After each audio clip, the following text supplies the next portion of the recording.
Банктер туралы жаназамда Амиба банктерге исламдық банк операцияларын исламдық терезелер форматында жүргізуге рұқсат беру ұсынылды. Бұл банк жеке ислам банкын құрамай-ақ исламдық өнімдерді ұсынатын жеке бөлімше аша алатынын білдіреді. Бұл тәсіл Біріккен Араб Эмираттарында, Малайзия, Катар, Пакистан, Бахрейн және Индонезияда белсенді қолданылады.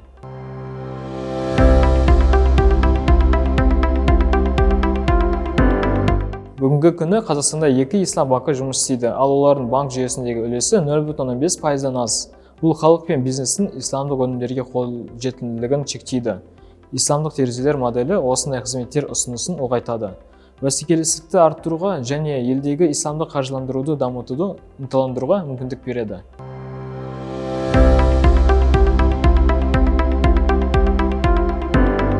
Исламдық терезелер үшін активтер мен міндеттемелерді бөлек есепке алу, мамандырылған қызметкерлерді бөлу және шариғатқа сәйкестік кеңесін міндетті түрде құру сияқты жеке қағидалар белгіленеді.